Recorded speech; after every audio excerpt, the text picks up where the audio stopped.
SRF Audio.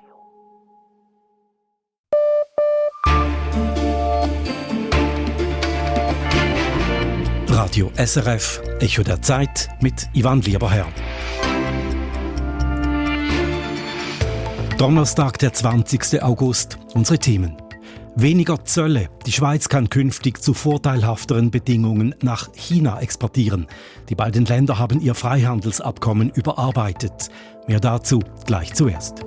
Dann hohes Tempo, viele Versprechen. Andy Burnham ist erst seit 4 Wochen Premier von Großbritannien. Er präsentiert sich als Macher und das kommt an. In Umfragen legt seine Labour-Partei zu. Fragt sich, ob er die hohen Erwartungen auch erfüllen kann. Langsames Vergessen. In Deutschland schwindet die Erinnerung an die systematische Vernichtung von Jüdinnen und Juden. Das beklagt der Historiker Jan Gerber. Ich habe den Eindruck, dass die Besonderheit und die Bedeutung des Holocaust zunehmend in Frage gestellt wird, sowohl von ganz rechts außen als auch von links. Die Gründe im Echo-Gespräch über deutsche Erinnerungskultur. Und sprudelnde Gewinne. Die großen Erdölkonzerne verdienen prächtig an den gestiegenen Ölpreisen, ohne eigenes Zutun. Die Forderung, diese Gewinne abzuschöpfen, wird lauter. China ist der drittwichtigste Handelspartner der Schweiz nach der EU und den USA. Seit 2014 gibt es ein Freihandelsabkommen mit China. China konnte seither praktisch zollfrei in die Schweiz exportieren. Umgekehrt war das nur für die Hälfte der Schweizer Exporte nach China der Fall. Das soll sich nun ändern. Die Schweiz und China haben sich am Nachmittag in Bern auf eine Vertiefung der Handelsbeziehungen verständigt. Aus dem Bundeshaus dazu Philipp Burkhardt. Die Schweiz hat ihre Verhandlungsziele erreicht. Das teilt das Wirtschaftsdepartement WBF von Bundespräsident Guy Parmelin nach 5 Verhandlungsrunden mit dem chinesischen Handelsministerium mit. Beide Seiten hätten sich grundsätzlich darauf geeinigt, das bestehende Freihandelsabkommen aus dem Jahr 2014 zu optimieren. Das Departement schätzt, dass die Schweizer Wirtschaft mit der beinahe vollständigen Befreiung von chinesischen Zöllen jedes Jahr fast 250 Millionen Franken einsparen könnte. Profitieren würden vor allem die Uhren- und die Pharmaindustrie. Bundespräsident Parmelin spricht von einem wichtigen Erfolg für die Schweizer Außenwirtschaftspolitik. Il s'agit d'un succès important pour la politique économique extérieure de la Suisse. Nach Angaben des WBF bringt das Abkommen auch Verbesserungen in dem Bereich Arbeitsrecht und Umweltschutz. Im Bereich des Onlinehandels verpflichteten sich beide Seiten, bei allfälligen Verstößen, etwa im Bereich der Produktesicherheit, zusammenzuarbeiten. Zudem habe China erstmals zugestimmt, in der Präambel des Abkommens einen Verweis auf die Menschenrechte zu machen. In den nächsten Wochen soll das optimierte Abkommen rechtlich bereinigt werden. Das Departement hofft, dass es noch in diesem Jahr formell unterzeichnet werden kann. Danach muss es in der Schweiz vom Parlament genehmigt werden. Im letzten Jahr hat die Schweiz für über 15 Milliarden Franken Waren nach China exportiert und für über 18 Milliarden aus China importiert. Die weitere Vertiefung der Handelsbeziehungen mit China, das schauen wir uns jetzt genauer an mit Damian Rast, unserem Fachmann aus der Wirtschaftsredaktion. Damian Rast, grundsätzlich, welche Bedeutung hat dieses aktualisierte Freihandelsabkommen für die Schweizer Wirtschaft? Also für die Wirtschaft ist die Einigung sicher eine gute Nachricht. Schweizer Unternehmen sind darauf angewiesen, dass sie ihre Produkte in die ganze Welt verkaufen können. Die Schweiz ist eine Exportnation und China ist der drittwichtigste Exportmarkt für die Schweiz. Kommt hinzu, dass die Wirtschaftsbeziehungen mit dem zweitwichtigsten Markt, den USA, sehr unsicher sind. Das Thema beschäftigt uns ja seit 2 Jahren eigentlich dauernd und für viele Produkte gelten eben auch Zölle, wenn man sie in die USA exportieren will. Und auch der wichtigste Handelspartner der Schweiz, die EU, die setzt immer mehr auf Protektionismus. Auch muss man sagen, seit das aktuelle Freihandelsabkommen zwischen der Schweiz und China in Kraft ist, haben die Exporte dorthin stark zugenommen. Gleichzeitig muss man auch etwas relativieren. Es geht aktuell nicht um ein neues Abkommen, sondern lediglich um eine Verbesserung eines bestehenden. Das bringt Vorteile, aber ein völlig neues Kapitel schlägt die Schweiz handelspolitisch damit nicht auf. China verzichtet weitgehend auf Zölle auf Schweizer Produkte. Weshalb kommt die Volksrepublik der Schweiz hier entgegen? Mein Eindruck von dem, was ich aus Diplomaten- und Expertenkreisen höre, ist, es geht neben den konkreten Vorteilen aus dem Abkommen, die China hat, vor allem um Geopolitik. China steht international immer mehr unter Druck. Viele Länder stören sich an den Exportüberschüssen Chinas. Sie sehen die Flut von billigen Produkten, die aus China kommt, und sie fürchten um die heimische Industrie. Deshalb beginnen sich immer mehr Länder gegen China zu wehren mit Zöllen und anderen Importrestriktionen. Und vor diesem Hintergrund scheint es für China wichtig zu sein, zu zeigen, dass ein reiches europäisches Land bereit ist, die Beziehungen entgegen diesem allgemeinen Trend zu vertiefen. Es gibt auch Kritiker, die gehen noch einen Schritt weiter und die sagen, das zunehmend autoritäre China benutze quasi die direktdemokratische Schweiz als Feigenblatt, so nach dem Motto, seht her, wenn die Schweiz mit uns ein Abkommen abschließt, dann können die Vorwürfe gegen uns nicht so schlimm sein. Im Nationalrat ist ein anderes Freihandelsabkommen eben gescheitert, das Abkommen mit den südamerikanischen Mercosur-Staaten. Welche Chancen hat das neue China-Abkommen im Parlament? Ich denke, das Abkommen durchs Parlament zu bringen und vor allem durch eine allfällige Volksabstimmung, das dürfte kein Selbstläufer sein. Die Ansprüche der Politik und der Gesellschaft an Freihandelsabkommen ganz generell, die sind in den letzten Jahren gestiegen, wie eben die Debatte um Mercosur zeigt. Und schon das aktuelle Freihandelsabkommen stand immer wieder in der Kritik, und die Skepsis gegenüber China, die hat in den letzten Jahren, zumindest in meiner Wahrnehmung, eher zugenommen in der Politik. Wie das Ganze dann konkret ausgeht, hängt natürlich auch sehr stark von den Details im Abkommen ab. Wir haben den Text ja noch nicht. Ich denke, der umstrittenste Punkt dürfte sein, wie verbindlich und durchsetzbar die Regeln im Bereich Arbeits- und Menschenrechte sowie Umwelt sind. Der Bundesrat schreibt, man habe diese Bestimmungen deutlich ausgebaut, und in der Präambel werde auch das Wort Menschenrechte erwähnt. Aber ob das genügt, muss sich zeigen. Von links ist heute Nachmittag schon zu hören, man werde das Abkommen sehr genau prüfen. Und es gibt auch andere Bereiche, die für Diskussionen sorgen dürfen, zum Beispiel Zugeständnisse im Bereich Landwirtschaft oder bei den Investitionen von chinesischen Firmen in der Schweiz. Die Schweiz und die USA streiten sich derzeit über Handelsfragen. Könnte das erneuerte China-Abkommen in diesen Gesprächen ein Störfaktor sein? Ich habe dafür keine konkreten Hinweise. Die Schweiz verhandelt schon seit 2 Jahren mit China über die Modernisierung des Freihandelsabkommens und hat in der gleichen Zeit eine Einigung im Zollstreit mit den USA erzielt. Ich kann mich an eine Situation in Genf letztes Jahr erinnern, als zeitgleich Bundesrätin Karin Keller-Sutter mit Vertretern der USA gesprochen hat und Guy Parmelin mit Vertretern Chinas. Und das war offensichtlich kein Hindernis. Das heißt aber natürlich nicht, dass dieser Spagat, den die Schweiz hier macht, nicht dereinst trotzdem zum Problem werden könnte. Solange das aber nicht der Fall ist, will der Bundesrat offensichtlich einfach an seiner Außenwirtschaftsstrategie festhalten, die eben da ist, sich keinem Block anzuschließen, quasi sich bei seinen Beziehungen auf die wichtigsten Handelspartner zu fokussieren, aber gleichzeitig eben auch die Beziehungen zu diversifizieren. Erläuterungen von Wirtschaftsredaktor Damian Rast. Vielen Dank. Weiter jetzt in die Nachrichtenredaktion zu Roger Brändlin und zu neuen Zahlen zu straffällig gewordenen Asylsuchenden. Im Jahr 2024 sind in der Schweiz fast 3.500 Asylsuchende aus Nordafrika einer oder mehrerer Straftaten beschuldigt worden. Das sind rund 80%, wenn man es mit der Anzahl Asylgesuche aus diesen Staaten von 2024 vergleicht. Bei den übrigen Ländern betrug diese Quote rund 12%. Das Staatssekretariat für Migration hat diese Zahlen gegenüber SRF bestätigt, nachdem der Blick darüber berichtet hatte. Asylsuchende aus den Maghreb-Staaten haben praktisch keine Chance auf Asyl, betont das SEM. Der Bund sagt, man habe darum reagiert mit schnelleren Verfahren und gesetzlichen Anpassungen. Zudem funktioniere die Zusammenarbeit mit den Maghreb-Staaten bei Rückführungen gut. Der Bund wappnet sich für einen möglichen Gasengpass im Winter. Die Schweiz hat mit Frankreich und Italien eine Vereinbarung getroffen, um im Notfall zusätzliches Gas beziehen zu können. Konkret kann die Schweiz bei Bedarf einen Teil dieses Gases beziehen, das Frankreich nach Italien liefert. Die Leitung dafür verläuft durch die Schweiz. Die Vereinbarung kostet dem Bund einen tiefen einstelligen Millionenbetrag. Hintergrund ist, dass die Gasspeicher in der EU derzeit vergleichsweise wenig gefüllt sind und die Schweiz keine eigenen Gasspeicher hat. Wer sein Auto tanken will, muss dafür immer tiefer in die Tasche greifen. Der Liter bleifrei 95 kostet derzeit in der Schweiz im Durchschnitt mehr als 2 Franken. Das ist so viel wie seit fast 4 Jahren nicht mehr, wie der TCS heute mitgeteilt hat. Mit ein Grund für die hohen Benzinpreise sei die Trockenheit. Wegen des tiefen Wasserpegels im Rhein nämlich könnten Tankschiffe nicht so viel transportieren wie sonst und das führe zu deutlich höheren Transportkosten. Angesichts der Krise im Nahen Osten rechnet der TCS auch nicht damit, dass die Preise kurzfristig wieder sinken.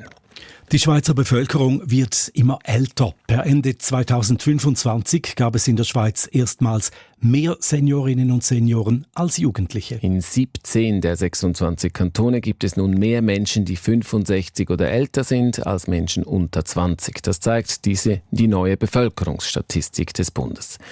Verglichen mit dem Vorjahr sei die Zahl der älteren Menschen in allen Kantonen gestiegen, schreibt das Bundesamt für Statistik. Alles in allem ist die Bevölkerung der Schweiz erneut gewachsen auf mehr als 9,1 Millionen Menschen. Das Bevölkerungswachstum habe sich aber verlangsamt, heißt es. Das liege daran, dass weniger Menschen in die Schweiz eingewandert sind und gleichzeitig mehr ausgewandert. Russland hat in der Nacht erneut die ukrainische Hauptstadt Kiew ins Visier genommen. Bei diesem Angriff wurden laut ukrainischen Angaben mindestens 16 Menschen getötet und 34 verletzt. Die ukrainische Armee erklärte, Russland habe mit Dutzenden Raketen, mit Marschflugkörpern und fast 170 Drohnen attackiert.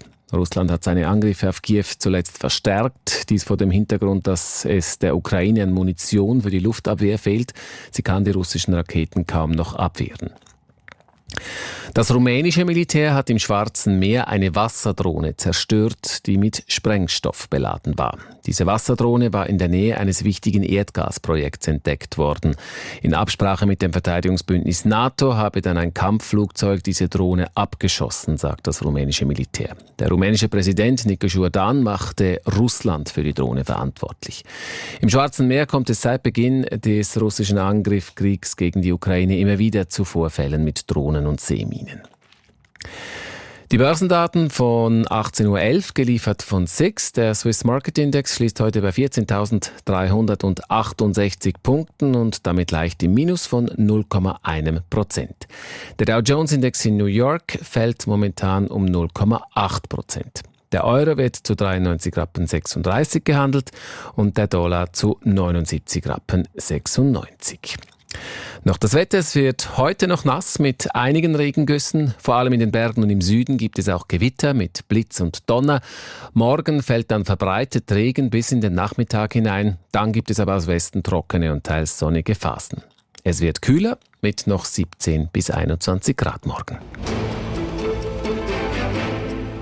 Ein Monat ist es her, seit in Großbritannien ein neuer Premierminister übernommen hat. Der 7. in 10 Jahren. Andy Burnham von der Labour-Partei ist angetreten mit dem Versprechen, dieses Mal zu liefern, anders als sein Vorgänger Keir Starmer. Burnham will das Land in bessere Zeiten führen. Fast täglich kündigt er neue Projekte an.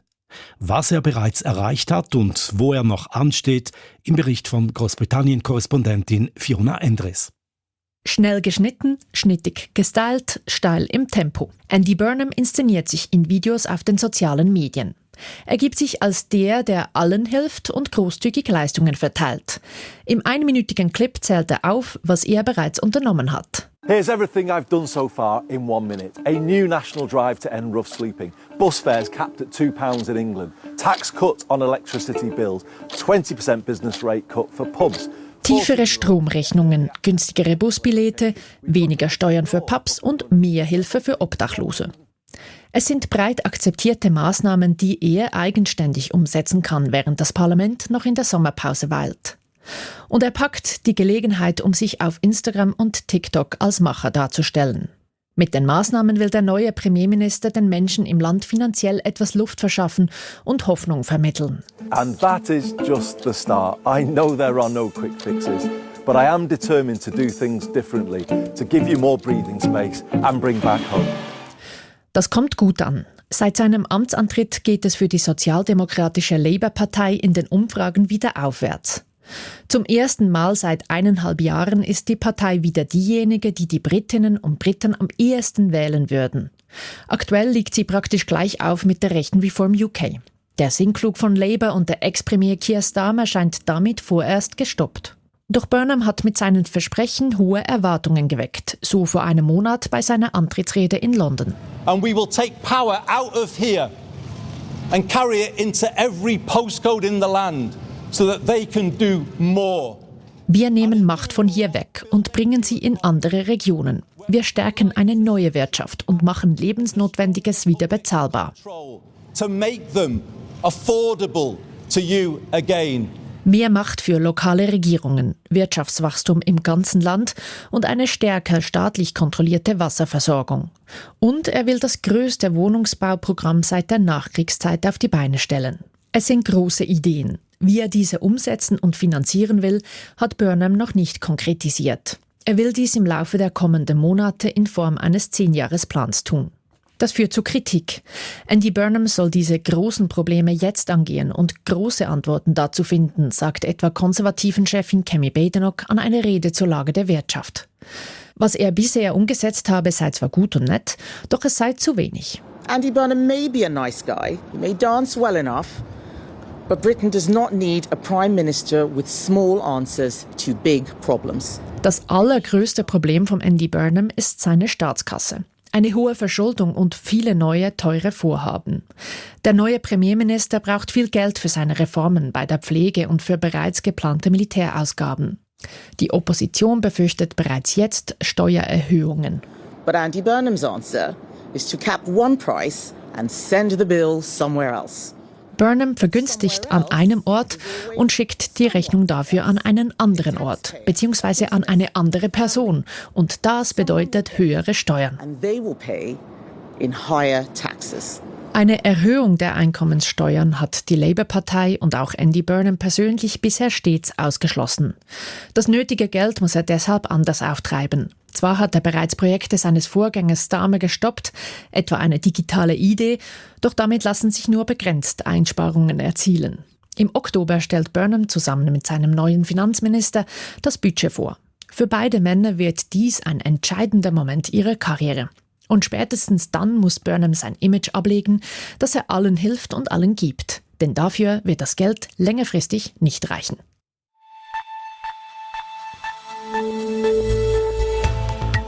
Das ist das Echo der Zeit von Radio SRF.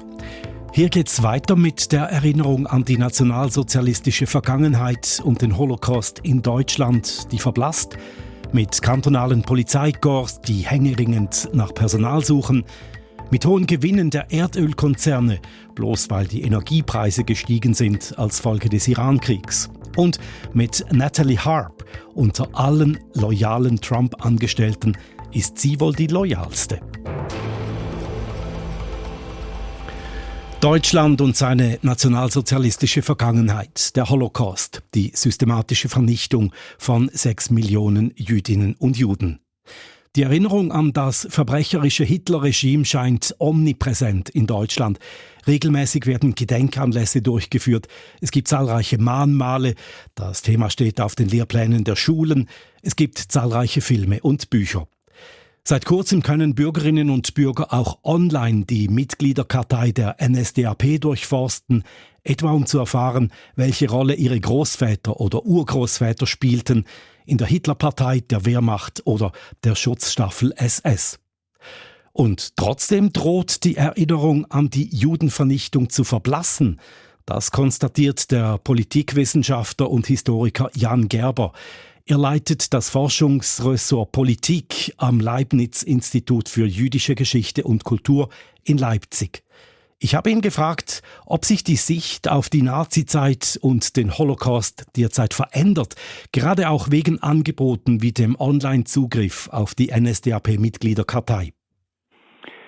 Mein Eindruck ist, dass wir es insgesamt in den letzten Jahren mit einer sehr starken Veränderung der Sicht auf die Nazizeit und den Holocaust zu tun haben. Nicht nur in Deutschland, sondern weltweit. Und mein Eindruck ist, dass das sowohl die Erinnerung an den Holocaust betrifft, als auch die Erkenntnis, der Besonderheit des Holocaust, der Präzedenzlosigkeit des Holocaust oder der Singularität des Holocaust. Ich verdeutliche das gern an einem Beispiel. In den 90er Jahren haben einige sehr kluge Beobachter gesagt, dass die Erinnerung an den Holocaust eher zuzunehmen scheine, als schwächer zu werden scheinen. Und es war zeitweise sogar die Rede davon, dass der Holocaust so etwas wie der Kern einer europäischen Identität werde. Mein Eindruck ist, dass heute das niemand mehr so sagen würde. Im Gegenteil, ich habe den Eindruck, dass die Besonderheit und die Bedeutung des Holocaust zunehmend in Frage gestellt wird, sowohl von ganz rechts außen als auch von links. Und das Ganze spiegelt sich dann auch in den Zahlen wider. Im letzten Jahr kam eine Umfrage der Jewish Claims Conference heraus und die Ergebnisse dieser Umfrage waren tatsächlich erschreckend. Das Ergebnis war nämlich zum Beispiel, dass in Deutschland 12% der 18- bis 29-Jährigen noch nie etwas vom Holocaust gehört haben oder glaubten noch nie etwas vom Holocaust gehört zu haben. Und in anderen Ländern scheint es noch schlimmer zu sein. Für die Schweiz gab es keine Zahlen in dieser Umfrage, aber in Österreich sind es 14% der 18- bis 29-Jährigen, die nie etwas vom Holocaust gehört haben, und in Frankreich sogar 46%. Wie hilfreich sind niederschwellige Angebote wie die Online-Suche in der NSDAP-Mitgliederkartei, um die Erinnerung an den Holocaust wachzuhalten? Sie könnten dazu beitragen, dass verzerrte Bilder des Nationalsozialismus berichtigt werden. Um auch das an einem Beispiel zu verdeutlichen: In Deutschland glauben Umfragen zufolge bis zu 30% der Bevölkerung, dass ihre Vorfahren, ihre Großeltern, ihre Urgroßeltern im aktiven Widerstand gegen den Nationalsozialismus waren oder Juden versteckt haben. Und das ist natürlich absurd. Insgesamt, sagt man, waren es vielleicht 0,3% der Bevölkerung, die aktiv Widerstand geleistet haben. Und auch daraus resultiert das Erschrecken oder zumindest das Erstaunen vieler Leute, die sich diese Akten angeschaut haben online, darüber, dass sie dort Verwandte oder zum Teil auch viele Verwandte gefunden haben. Dieses Angebot könnte jetzt also dazu beitragen, dass man etwas über den tatsächlichen Rückhalt des Nationalsozialismus in der Bevölkerung erfährt. Also zum Beispiel, dass die NSDAP 1944/45 ungefähr 8,5 bis 9 Millionen Mitglieder hatte. Das entsprach etwa 10% der Bevölkerung und 20% der Erwachsenenbevölkerung. Das heißt, ungefähr jeder 5. Erwachsene war Mitglied der NSDAP. Jeder hatte also mit anderen Worten in seinem Verwandten, Bekannten, Freundeskreis mindestens 1-2 Personen, die Parteimitglied waren. Das Problem ist jetzt allerdings, dass dieses Erstaunen oder dieses Erschrecken nur relativ selten in Erkenntnis umschlägt, weil das Ganze nicht begleitet wird durch eine Einordnung der Zahlen oder durch Informationen. Also was bedeutet das alles? Was bedeuten hohe oder niedrige Mitgliedsnummern? Oder heißt es tatsächlich, dass, wenn meine Urgroßeltern dort nicht auftauchen, dass sie tatsächlich keine Nazis waren? Man müsste also das Ganze begleiten, etwa durch Aussagen, durch Kommentare, Informationen darüber, dass man etwa auch ein ganz ausgebildetes nationalsozialistisches Weltbild haben konnte, ohne NSDAP-Mitglied zu sein. Oder dass man als Mitglied der SA oder der SS nicht notwendigerweise auch Mitglied der NSDAP sein musste. Das bleibt allerdings aus und darum bin ich skeptisch, dass dieses Angebot, so wie es gegenwärtig vonstatten geht, tatsächlich besonders hilfreich ist. Weshalb verblasst Ihrer Ansicht nach die Erinnerung an die systematische Judenvernichtung in Nazi-Deutschland? Es scheint so, als würde die Fähigkeit, zwischen verschiedenen Verbrechen unterscheiden zu können, zwischen verschiedenen historischen Ereignissen unterscheiden zu können, Epochen, Parteien und so weiter, als scheint diese Fähigkeit zu schwinden. Und das wird wiederum weniger durch den Holocaust hervorgerufen oder gar nicht durch den Holocaust hervorgerufen, sondern es wird hervorgerufen durch die großen ökonomischen Entwicklungen unserer Zeit, die großen sozialen Entwicklungen unserer Zeit, mediale Entwicklungen und so weiter. Und genau dort scheint sich mir auch das Verschwinden des Holocaust, wie ich es etwas zugespitzt bezeichne, dort scheint sich auch dieses Verschwinden des Holocaust einzuordnen. Die Vernichtung von Jüdinnen und Juden wird oft in eine Reihe gestellt mit anderen Verbrechen, beispielsweise mit dem Vietnamkrieg oder mit Massakern in der Kolonialzeit. Trägt das auch zur Relativierung bei, zum Vergessen? Ja und nein. Auf der einen Seite ist es meines Erachtens nicht ganz falsch, den Holocaust in eine Reihe mit anderen Massenverbrechen zu stellen.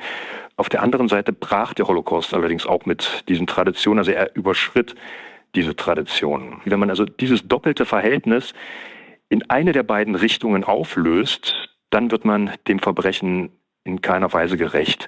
Das heißt also, wenn man den Holocaust von der bisherigen Gewaltgeschichte der Menschheit abtrennt, dann trägt man dazu bei, dass das Ereignis mystifiziert wird. Wenn man allerdings den Holocaust darauf reduziert, auf diese Tradition der Gewaltgeschichte der Menschheit, dann relativiert man ihn. Insofern trägt auch das dazu bei, was wir gerade erleben. Rechtsaußenpolitikerinnen und Politiker in Deutschland finden, es werde zu viel an den Holocaust erinnert, an die Verantwortung Deutschlands. Steht das nicht im Widerspruch zu Ihren Beobachtungen? Ja, das stimmt. Das steht deutlich im Widerspruch dazu. Aber es heißt ja nicht, dass diese Rechtsaußenpolitiker Recht haben müssen. Und es heißt auch nicht, dass die Aktivisten aus linken oder postkolonial geprägten Zusammenhängen Recht haben müssen, die ja zum Teil etwas Ähnliches behaupten wie diejenigen, die von rechts argumentieren. Es lohnt sich dabei durchaus zu wissen, dass die Klage darüber, dass zu viel erinnert wird oder dass die Klage, dass es endlich Zeit wird für einen Schlussstrich oder einen Schlussstrich zu ziehen, dass diese Klage eigentlich genauso alt ist wie die Erinnerung selbst. Sie begann streng genommen schon am 9. Mai 1945, einen Tag nach der bedingungslosen Kapitulation Deutschlands. Und mein Eindruck ist, dass diese Klage weiter erhoben werden wird, selbst wenn das letzte Holocaust-Denkmal geschleift ist, selbst wenn die letzten Erwähnungen des Holocaust oder des Nationalsozialismus aus den Lehrplänen verschwunden sein wird. Behindert oder stört das Wissen um den Holocaust für die extreme Rechte in Deutschland die ungebrochene Identifikation mit Deutschland und dem Volk und für die Linke wiederum mit dem Proletariat, mit der Arbeiterschaft, mit den tatsächlich oder vermeintlich Unterdrückten, die sich durchaus in recht großer Zahl an der Vernichtung beteiligt haben. Und das scheinen mir wichtige Gründe für die Klage darüber zu sein, dass zu stark oder zu viel an den Holocaust erinnert wird. Der Politologe und Historiker Jan Gerber vom Leibniz-Institut für jüdische Geschichte und Kultur in Leipzig. Gerber ist Autor des Buchs Das Verschwinden des Holocaust zum Wandel der Erinnerung.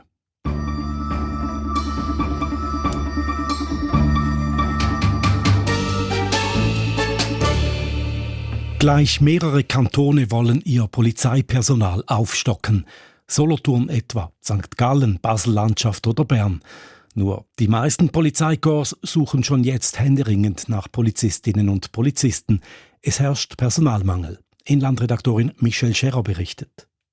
Dass viele Kantone derzeit ihre Polizeikorps aufstocken wollen, dafür gäbe es zahlreiche Gründe, sagt Max Hoffmann, Generalsekretär beim Verband Schweizerischer Polizeibeamte. Das Wachsen der Bevölkerung, deshalb haben wir auch mehr Verkehrsunfälle, mehr Anfragen, mehr Einsätze.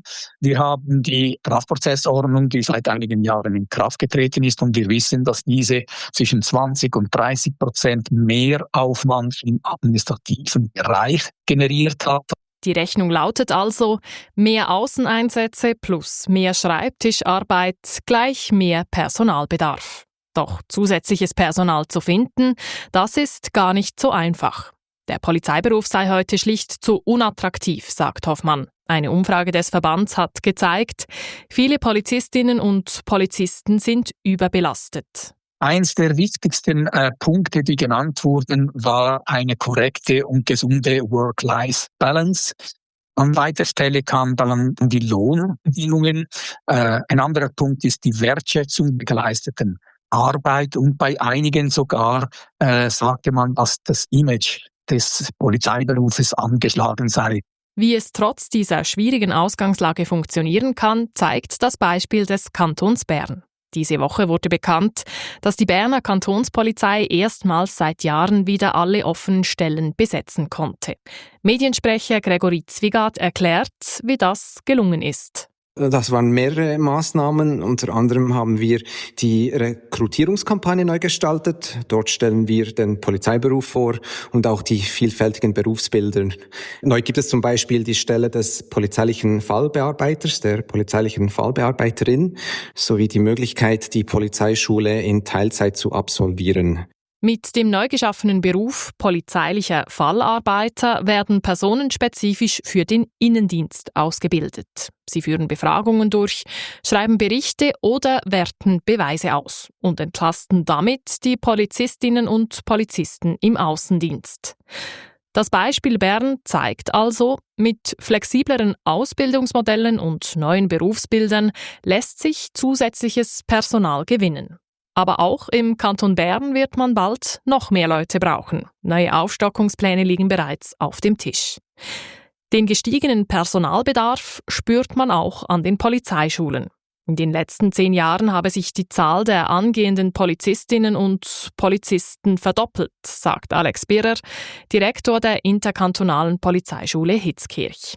Viele Kantone haben ihre Bewerbungskriterien gelockert. Ein Maximalalter für eine Bewerbung, das war vor einigen Jahren in den meisten Kantonen noch gang und gäbe, dass man zum Beispiel gesagt hat, mit 30 und mehr geht nicht. Wenn ich heute schaue, haben wir in jedem Lehrgang einige, die über 30 sind. Auch Größenangaben zum Beispiel waren früher gang und gäbe. Da hat man auch gesagt, nein, das ist eigentlich nicht wirklich matchentscheidend. Hitzkirch ist schweizweit das grösste polizeiliche Aus- und Weiterbildungszentrum. Die Zentral- und Nordwestschweizer Kantone bilden hier ihren Nachwuchs aus. Rund 400 Aspirantinnen und Aspiranten sind es derzeit pro Jahr und es dürften noch mehr werden.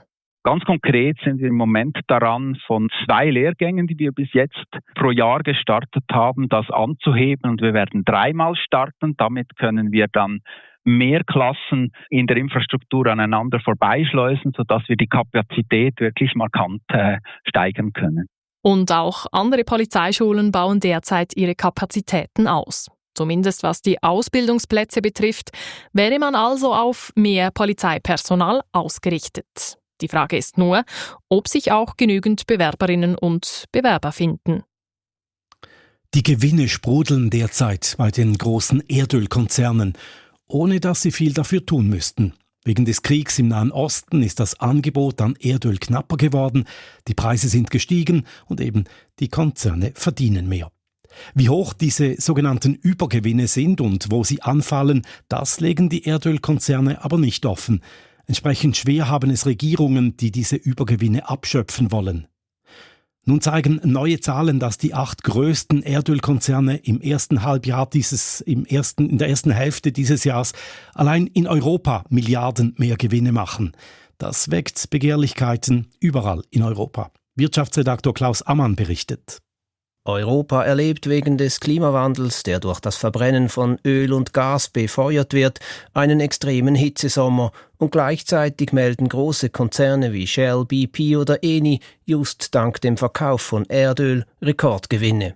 Die Forderung, diese sogenannten Übergewinne zu besteuern, wird in Europa lauter. Tatsächlich gehandelt haben bisher nur einzelne Staaten, so Portugal, das seit kurzem von Ölkonzernen verlangt, dass sie eine Steuer von 33% bezahlen auf Gewinne, die mindestens 20% über denjenigen der letzten 2 Jahre liegen. Allerdings können multinationale Unternehmen ihre Gewinne relativ einfach dorthin verschieben, wo tiefe oder gar keine Übergewinnsteuern anfallen. Das haben die Erfahrungen der EU mit einer solchen Steuer auf die Gewinne aus dem Gasgeschäft nach dem Angriff Russlands auf die Ukraine gezeigt. Es brauche darum eine gesamteuropäische Lösung, sagt Dan Quiggin von der Nichtregierungsorganisation Transport and Environment in Brüssel. Because an EU coordinated mechanism would be a level playing field across all member states, and so that kind of minimization of tax liabilities by the oil companies, it goes away, it evaporates. Um eine gesamteuropäische Steuer zu erheben, muss zuerst klar sein, wie hoch die Übergewinne in der EU überhaupt sind. Laut Dan Quiggin sind es 7,5 Milliarden Euro, die die 8 größten Erdölkonzerne allein als Folge des Kriegs im Iran verdient haben. Er rechnet vor. The final methodology is actually fairly straightforward. It consists really of just 2 steps. First, excess profit is defined very simply as what a company earned in a quarter of 2026. Seine Rechnung sei simpel. Er habe in einem ersten Schritt die Gewinne in den ersten 2 Quartalen 2026 mit jenen in der gleichen Periode 2025 verglichen. Auffallend dabei, seit Kriegsausbruch im Nahen Osten haben sich die Gewinne bei den meisten Unternehmen mehr als verdoppelt. Anschließend hat der Analyst die Gewinne auf die Länder Europas verteilt, und zwar entsprechend dem Umsatz, den Shell, BP und Co. in den einzelnen Ländern gemacht haben. Er schließt sich einer breit geführten Debatte an und hielt es für fair, auf die 7,5 Milliarden Euro Übergewinn eine Steuer zu erheben. In many regards didn't cause the price to rise. They could maybe have done more. Weder die Unternehmen noch die Autofahrerinnen und Fahrer an der Tankstelle seien nämlich schuld an den gestiegenen Preisen. Mit dem Geld aus einer Übergewinnsteuer könnten die Staaten aber dafür sorgen, dass die Folgen für die Konsumentinnen und Konsumenten abgeschwächt würden. Konkret könnte der Umstieg auf Elektroautos und den öffentlichen Verkehr gefördert werden, was gleichzeitig den Klimaschutz voranbringen würde. Wie hoch die Steuer schließlich sein müsste und ab wie hohen Gewinnen sie erhoben würde, muss noch definiert werden. Wichtig ist, laut Dan Quiggin, dass eine neue Übergewinnsteuer auf Erlöse aus dem Geschäft mit Öl und Gas besser ausgestaltet wäre als die letzte, die die EU 2022 temporär eingeführt hat. A permanent mechanism here, so that would be, design consideration number 1, permanent, not temporary, in place at all times, not in response to the next oil crisis. And this, we've got to think. Die Lösung müsste definitiv eingeführt werden, nicht nur als Antwort auf eine besondere Krise. Und sie sollte bei extremen Bewegungen sowohl auf dem Erdöl- als auch auf dem Gasmarkt erhoben werden. Noch sind die Diskussionen auf EU-Ebene wenig fortgeschritten. Der Druck für eine Lösung dürfte aber kaum nachlassen, da die Gewinne der Erdölkonzerne voraussichtlich weiter steigen in diesem Jahr. Sollten sich die EU-Staaten darauf einigen, die zusätzlichen Gewinne der Ölkonzerne abzuschöpfen, dürfte eine Übergewinnsteuer wohl auch in der Schweiz zum Thema werden. Sie ist keine Ministerin, sie wurde nie gewählt. Und doch ist sie so nah dran an US-Präsident Donald Trump wie niemand anderer, abgesehen von dessen Familie. Natalie Harp, Trumps Assistentin. Die junge Frau folgt dem Präsidenten auf Schritt und Tritt und ist jedenfalls teilweise verantwortlich für Trumps Botschaften auf Truth Social, also auf dem Netzwerk, über das Trump Gegner attackiert oder Entscheidungen verkündet. Harp ist ein Beispiel dafür, wie totale Loyalität in Trumps Regierung zu einem raschen Aufstieg führt. Und seit ein demokratischer Senator ihre Rolle neben Trump öffentlich thematisiert hat, sprechen plötzlich alle von Harp. USA-Korrespondent Andrea Christen berichtet. 2019. Eine Frau erscheint auf dem rechten Fernsehsender Fox News. Die junge, blonde Kalifornierin erzählt von ihrem Knochenkrebs und wie Trump ihr das Leben gerettet habe. As I like to say, I'm not dying from cancer anymore thanks to President Trump. I'm living with cancer. Dank Präsident Trump sterbe ich nicht mehr an Krebs. Ich lebe mit Krebs. Ich habe die Lebensqualität, die ich mir immer wünschte, die ich 4 Jahre lang nicht fand, weil sie mir in Kalifornien nicht angeboten wurde. Präsident Trump musste nach Washington gehen, um das für mich zu ermöglichen. It took President Trump going to Washington to be able to get that for me. Natalie Harp erklärte, ein Gesetz von Trump habe ihr eine lebensrettende, experimentelle Behandlung ermöglicht. Experten bezweifelten später, dass erst das Trump-Gesetz den Weg zu dieser Behandlung geebnet hatte. Aber wer auf Fox News Trump lobt und dabei auch noch telegen ist, hat Chancen, zu einem sehr wichtigen Stammzuschauer durchzudringen. Zu Trump selbst. Her name is Natalie Harp and she lit up the television screen like very few people I've ever seen do it. Ihr Name ist Natalie Harp und sie hat den Fernsehschirm zum Leuchten gebracht, wie nur sehr wenige, schwärmte Trump kurz nach dem Interview. Where's Natalie? Will you come up here, please? Come up, Natalie. Und bat Harp bei einem Anlass auf die Bühne. Natalie Harps Aufstieg in der Trump-Welt hatte begonnen.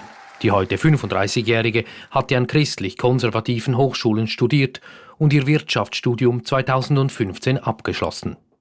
Schon 2020 sprach sie, kurz nach dem Suizid ihres Vaters, am Republikanischen Parteitag, an dem Trump ein zweites Mal als Präsidentschaftskandidat nominiert wurde. You see, Mr. President, you've done so much more than your promises made and promises kept. Herr Präsident, Sie haben so viel mehr getan, als Ihre Versprechen einzuhalten.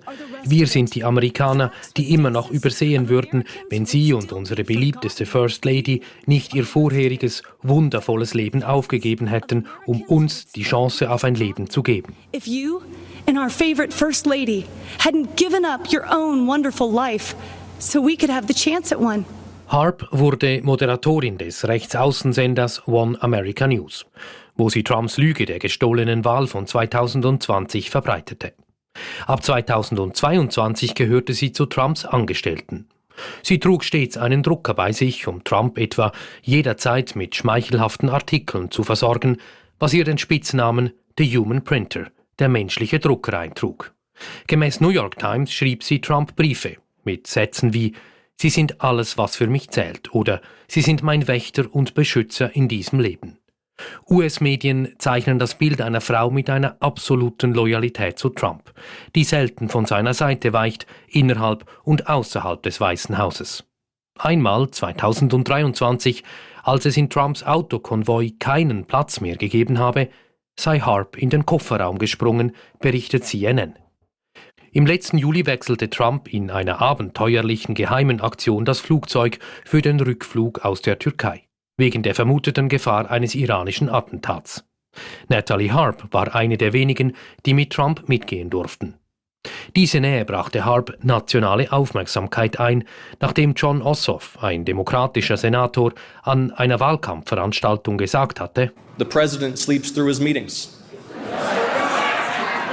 He golfs. Trump verschläft seine Meetings, spielt Golf, handelt mit Aktien.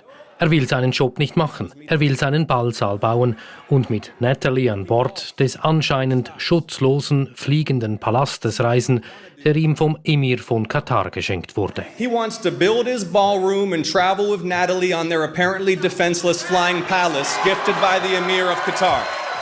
Ossoff, der womöglich selber präsidiale Ambitionen hat, scheint gar anzudeuten, die Beziehung von Trump und Harp gehe über das Berufliche hinaus.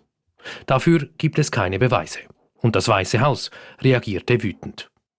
Doch Natalie Harp scheint mitzubestimmen, welche Informationen und welche Desinformationen Trump zu sehen kriegt. Sie scheint gewillt, die Verschwörungstheorien, die Trump glaubt, zu bestärken. Gemäß Medienberichten ist sie zuständig für Trumps Kanal auf dem sozialen Netzwerk Truth Social, der für Trumps Art des Regierens zentral ist.